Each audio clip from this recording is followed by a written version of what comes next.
Karena memang bagus drakor ini. Geramnya sampai kebas.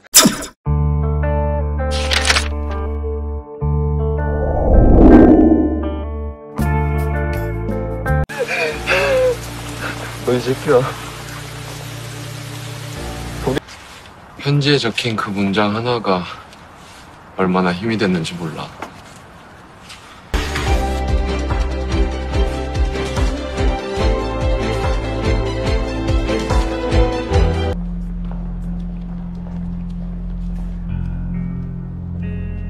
우리 아들 앞에 무릎 꿇고 사과한다면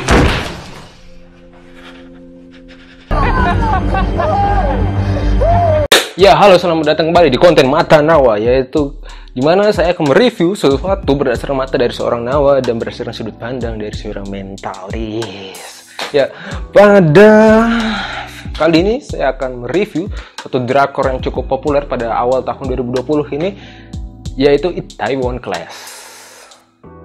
Nah, drakor ini tuh memberi tes yang nendang, ya, cukup nendang. Setelah saya menonton drakor pertama saya itu ekstrakurikuler, saya masih newbie nonton drakor, tapi ini cukup memberi tes yang luar biasa, yang cukup menendang.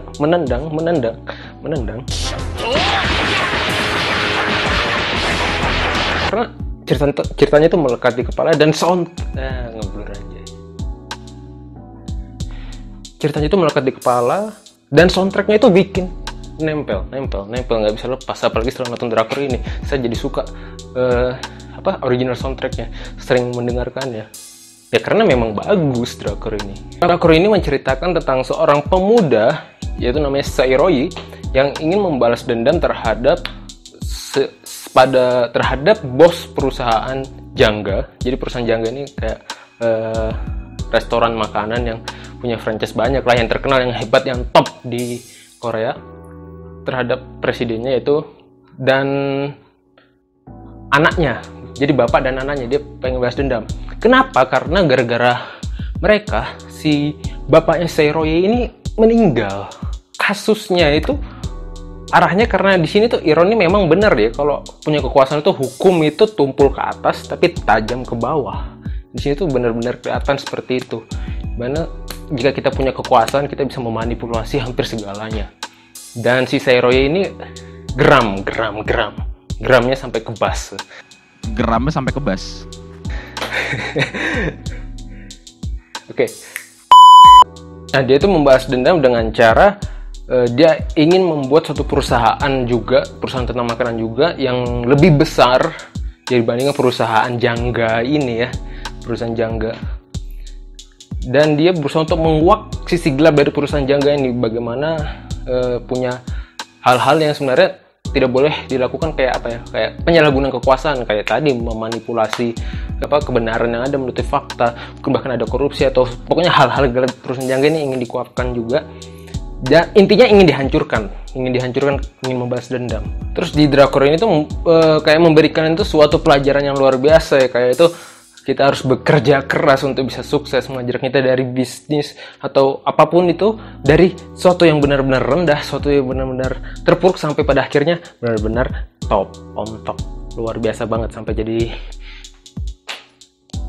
sukses. Lalu kisah romansnya di sini juga ada, kisah romansnya itu bagus, saya suka juga kisah romansnya.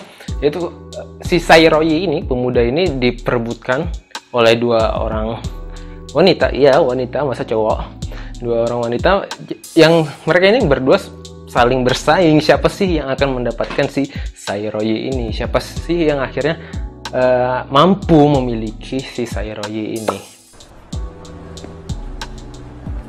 Dan itu asik melihat persaingan mereka, karena persaingan mereka itu berhubungan juga dengan pembangunan kayak bisnis yang berusaha dikembangkan oleh Sairoi ini. Lalu yang saya suka lagi di drakor ini tuh pembentukan karakternya, pembangunan karakternya itu cukup kuat, bagus per karakternya. Dimana di sini dimainkan benar emosinya. Ya pokoknya sedih, ada lucunya juga ada di sini, komedinya. Luar biasa lah, ini keren. Kalian perlu nonton deh kalau yang belum nonton.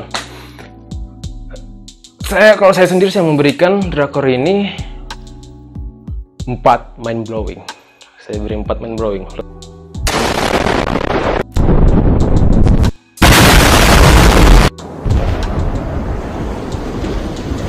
luar biasa, luar biasa, luar biasa, luar biasa. Jangan lupa like kalau kalian memang suka, dan komen apalagi yang perlu saya review, nggak harus drakor apapun itu.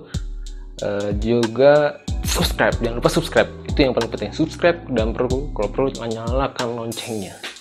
Saya Nama Birawa, terima kasih, sampai jumpa.